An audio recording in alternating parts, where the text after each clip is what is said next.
You've been lied to, not maliciously, but completely. Everything you've been told about raising your vibration, about becoming a higher version of yourself, about awakening, it's been pointing you in the wrong direction. The meditation apps, the manifestation techniques, the vision boards, the affirmations, all of it built on one foundational assumption that Carl Jung spent his entire life dismantling, the assumption that you ascend by adding light. You don't. You ascend by confronting your darkness. Jung discovered something that the self-help industry cannot sell you, so it doesn't tell you. The parts of yourself you've buried, rejected, and refused to look at, he called them the shadow. And the shadow doesn't weaken when you ignore it. It grows, it runs your relationships, your reactions, your self-sabotage, your ceiling. It operates below the level of your awareness while you stack affirmations on top of it and wonder why nothing shifts. What people think is that transformation means becoming shinier, more positive, more disciplined, a better packaged version of who you already are. That's the trap. That's the renovation of a collapsed foundation. What's actually true is this: elevation is not addition, it's excavation. Jung called this process individuation, the terrifying, liberating, unavoidable work of becoming whole, not perfect, whole. And wholeness demands that you stop running from the 5 specific things that are silently keeping your frequency exactly where it is. These are not habits. They are not routines. They are identity-level patterns so deeply embedded that you have confused them for your personality. You have defended them. You have built your entire life on top of them. And they are the only reason your life hasn't changed the way you know it should. What it costs you to accept that is real. It costs you the comfortable story that you just need the right system. It costs you the fantasy that one more awakening moment will finally be the thing. It costs you the idea that you are mostly fine. You are not mostly fine. None of us are. And the moment you stop defending that, the moment you let that land without flinching, is the exact moment real transformation becomes possible. Stay with me through this, because what follows is not motivation. It is not inspiration. It is a mirror. And mirrors are only useful if you're willing to look directly into them. These are the 5 things you must stop, not reduce, not manage better. Stop.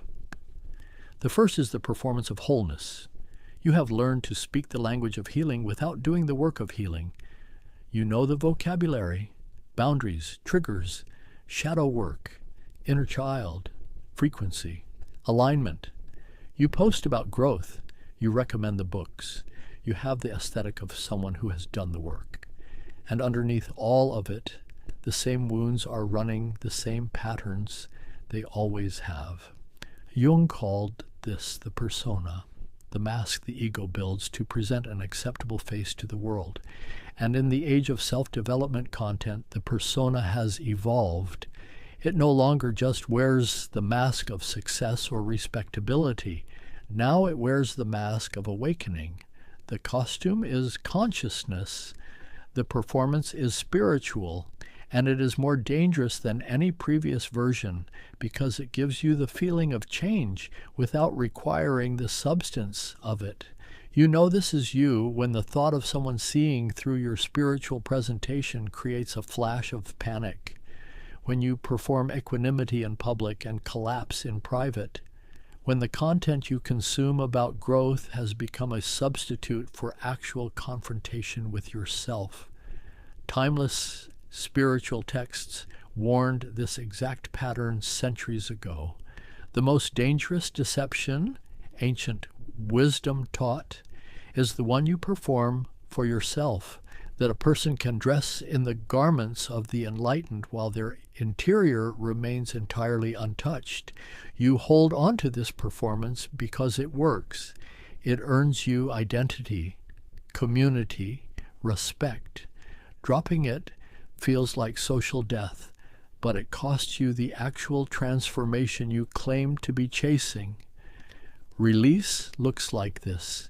You stop leading with your progress and start sitting with your resistance. You become more interested in what is real than what is impressive. You'll know you've released this when you can say, "I don't know," without reaching for a framework to fill the silence. When someone challenges your growth and your first impulse is curiosity instead of defense, when you feel more peace in private than you perform in public. The second thing you must stop is outsourcing your authority. There is someone you've placed on a pedestal, a teacher, a mentor, a philosopher, an influencer. Their framework has become the lens through which you interpret your entire existence. You run your decisions through their model. You've handed them the keys to your inner world and called it wisdom. Jung called this transference, the psychological process of projecting onto another person the authority you are afraid to claim for yourself. And he understood the logic of it. If the teacher is right, you don't have to trust your own perception. If the system is correct, you don't have to face the terrifying blank space of your own sovereign judgment. But every hour spent following someone else's map is an hour not spent learning to read your own terrain. The wisest traditions of human civilization built their entire understanding of the soul around one central truth: that the answers you are desperately searching for in every external authority are already encoded within you. That the teacher's highest function is not to give you truth, but to remind you that truth is something you are capable of finding yourself. You avoid reclaiming this because sovereignty is terrifying. If you're wrong, there's no one to blame. Owning your perception means owning your mistakes. And you've been conditioned to believe your own judgment is the least reliable thing in the room. Release looks like this. You use teachers as mirrors, not maps. You stop asking what the system says and start asking what you actually know. You'll know you've released this when you can disagree with someone you deeply admire without your entire worldview shaking. When your own inner signal becomes the first thing you check, not the last. Before we go deeper, if this is already striking something in you, if you're already feeling the discomfort of recognition, that discomfort is data. It means something in you knows this is real. The journal I personally use for this kind of inner excavation work is linked below. It's built specifically for the kind of shadow confrontation Jung described. Not affirmations, not gratitude lists. Real questions that go where you've been avoiding. Check it out and come straight back. This work doesn't stop here. The third thing you must stop is emotional avoidance dressed as peace. You have mistaken numbness for calm. You have called your disconnection being unbothered. You have reframed your inability to feel deeply as spiritual detachment. And you have built an entire identity around not being the kind of person who gets affected. Jung was explicit. He said the most dangerous psychological state is not chaos, it is the appearance of order built on suppression, because what you suppress does not dissolve. It calcifies. It becomes the invisible wall between you and every meaningful relationship, every creative impulse, every moment of genuine aliveness you keep wondering why you cannot access. The classical spiritual thought of every serious civilization understood this. Scholars of the human soul wrote centuries ago that the heart which refuses to feel its grief will eventually refuse to feel its joy. that you cannot selectively numb, that the closing of one chamber closes all chambers. You recognize this in yourself when someone asks how you really are, and you give a polished answer before the real one even surfaces, when you pride yourself on being low maintenance while privately starving for depth, when you call processing your emotions dwelling and use productivity as an escape route from your own interior. You avoid feeling because feeling has cost you before. You opened up and were dismissed. You were vulnerable and it was used against you. So you made a decision, conscious or not, that protection was worth the price of aliveness. And that decision made complete sense then. It is destroying you now. Release looks like this. You stop managing your emotional state and start inhabiting it. You let grief be grief. You let longing be longing. You stop performing stability and start building it from the inside. You'll know you've released this when crying feels like relief instead of failure, when you can sit with someone else's pain without immediately trying to fix it, when aliveness feels more important to you than composure. The fourth thing you must stop is the addiction to becoming. You are so focused on who you are trying to be that you have made the present moment uninhabitable. There is always a next level, always a gap between where you are and where you need to be, always a version of yourself waiting just beyond the next breakthrough that will finally be enough. And you have been chasing that version for years, decades, without ever arriving. Jung saw this pattern in the most driven, most intelligent people he worked with. He called it inflation of the future self, the psychological mechanism by which the ego projects its wholeness outward, in time to avoid confronting its incompleteness right now. It feels like ambition. It functions like escape. Ancient wisdom named this trap with devastating precision. The person who lives always in tomorrow, the oldest traditions warned, dies having never truly lived at all. That presence is not a spiritual luxury. It is the only place transformation actually occurs. You know this is you when stillness feels threatening, when a quiet moment immediately fills with planning, when you cannot remember the last time you were fully here in this moment without mentally reaching for the next one. Release looks like this. You stop treating the present as a waiting room.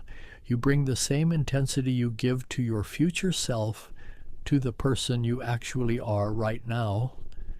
You'll know you've released this when rest doesn't feel like regression, when you can be proud of where you are while still moving forward, when now feels like enough to stand on.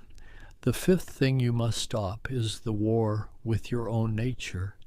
There is something about you that you have decided is the problem, a personality trait you've been trying to fix for years, an intensity that makes people uncomfortable, a sensitivity you've been told is weakness, a darkness you've been convinced makes you broken, and you have spent an enormous amount of energy that should be fueling your actual life, trying to eliminate this thing, trying to surgically remove the part of yourself that doesn't fit the image of who you think you should be.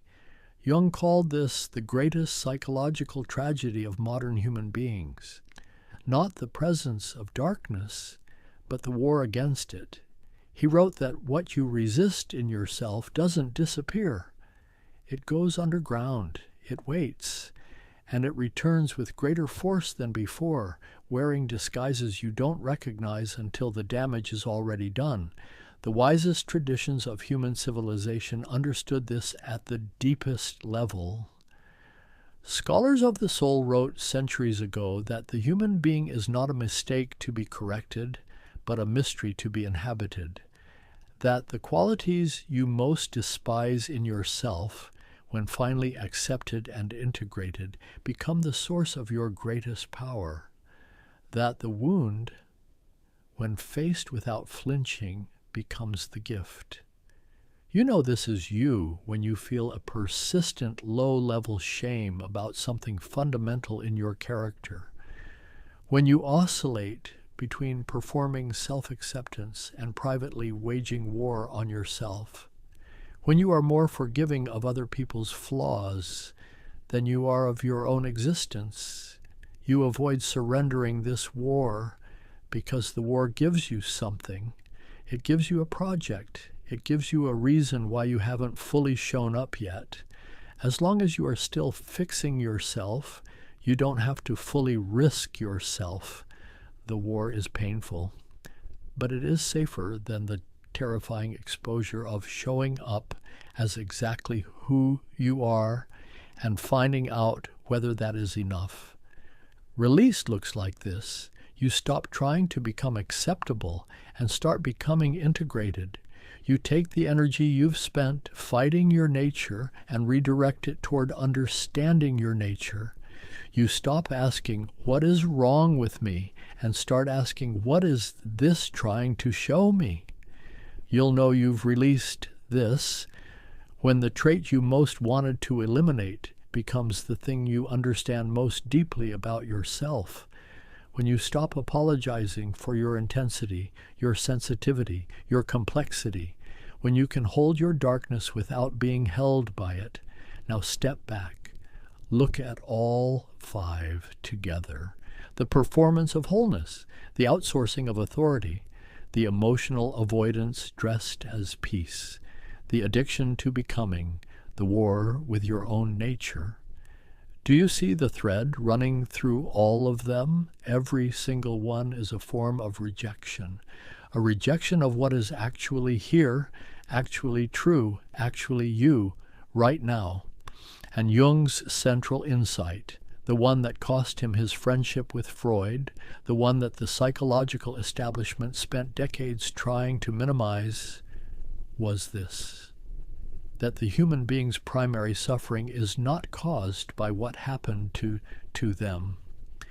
It is caused by their refusal to integrate what happened to them, by the continuous, exhausting, life-consuming project of rejecting reality in favor of a more manageable fiction. You have been managing a fiction about who you are, about what you feel, about how healed you are, about how present you are, about how at peace you are with yourself. And that fiction has been the ceiling on everything. Here is the brutal truth that most people who watch videos like this will never actually sit with. Most people will feel the recognition in this. They will feel the discomfort of being seen. They will share this video, leave a comment about how much it resonated, and then return to exactly the same patterns tomorrow. Not because they are weak, not because they don't care, but because the identity built on these 5 patterns is not just a habit, it is a self. And the death of a self, even a self that is keeping you small, feels indistinguishable from actual death. Jung called this the dark night of the soul. Every serious tradition of human wisdom has a name for it. The ancient teachers wrote that before a person can rise, something in them must first be willing to fall completely. That transformation is not renovation, it is death and rebirth. And most people choose the slow suffocation of staying the same over the terrifying liberation of genuine change.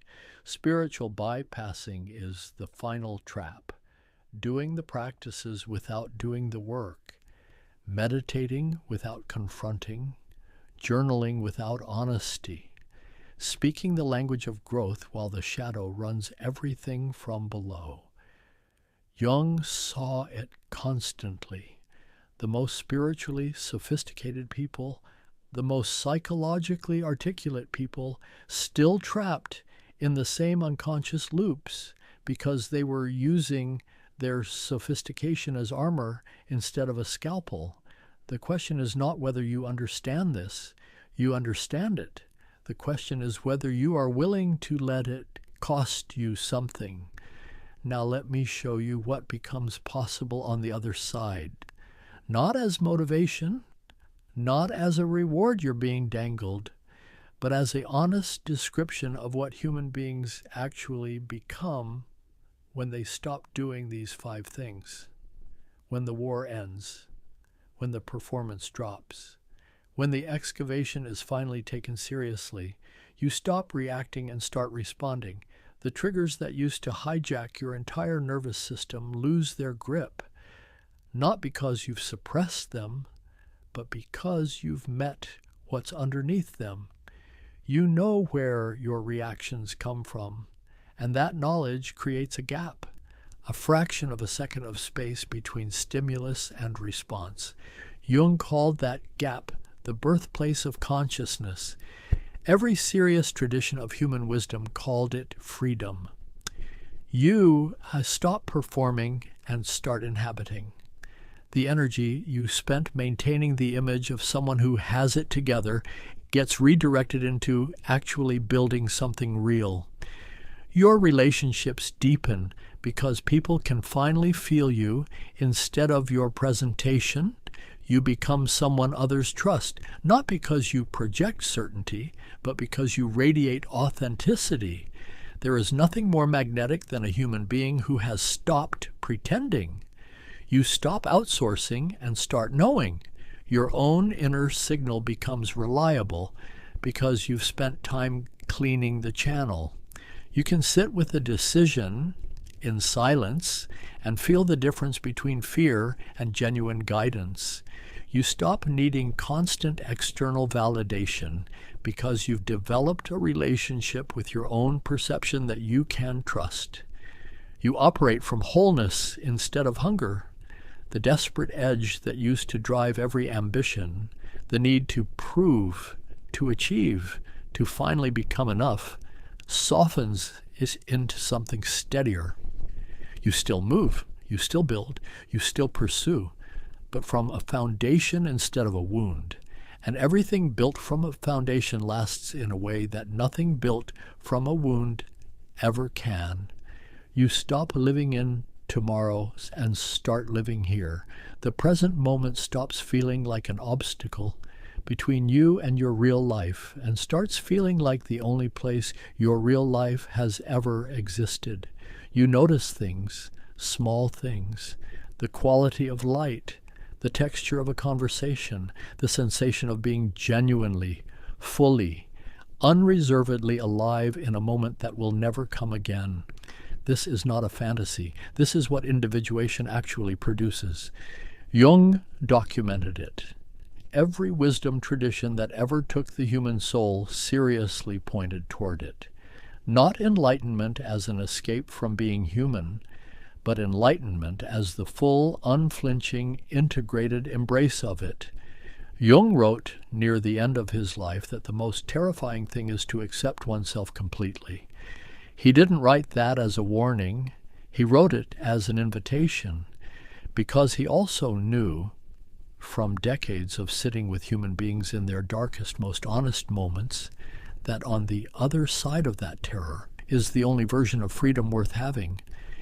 You came to this video because something in you already knows, not suspects, knows that the life you are living is smaller than the life you are capable of, that the patterns you keep repeating are not destiny, that something in you is waiting, has always been waiting, not for the right circumstances, but for you to finally stop running from yourself.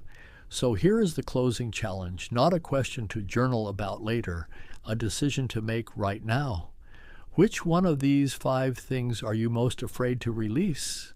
Not which one is easiest. Not which one you've already made peace with. Which one, if you truly let it go, would require you to become someone you don't yet know how to be. Sit with that. Don't answer it quickly. Don't reach for a framework. Don't perform insight for yourself in the privacy of your own mind. Just sit with it, because Jung's entire life's work pointed to one simple, devastating, liberating truth. The gold is in the shadow. Everything you have been running from is everything you have been looking for, and the only way out has always been through. You already know what needs to die. The only question left is whether you are finally ready to let it.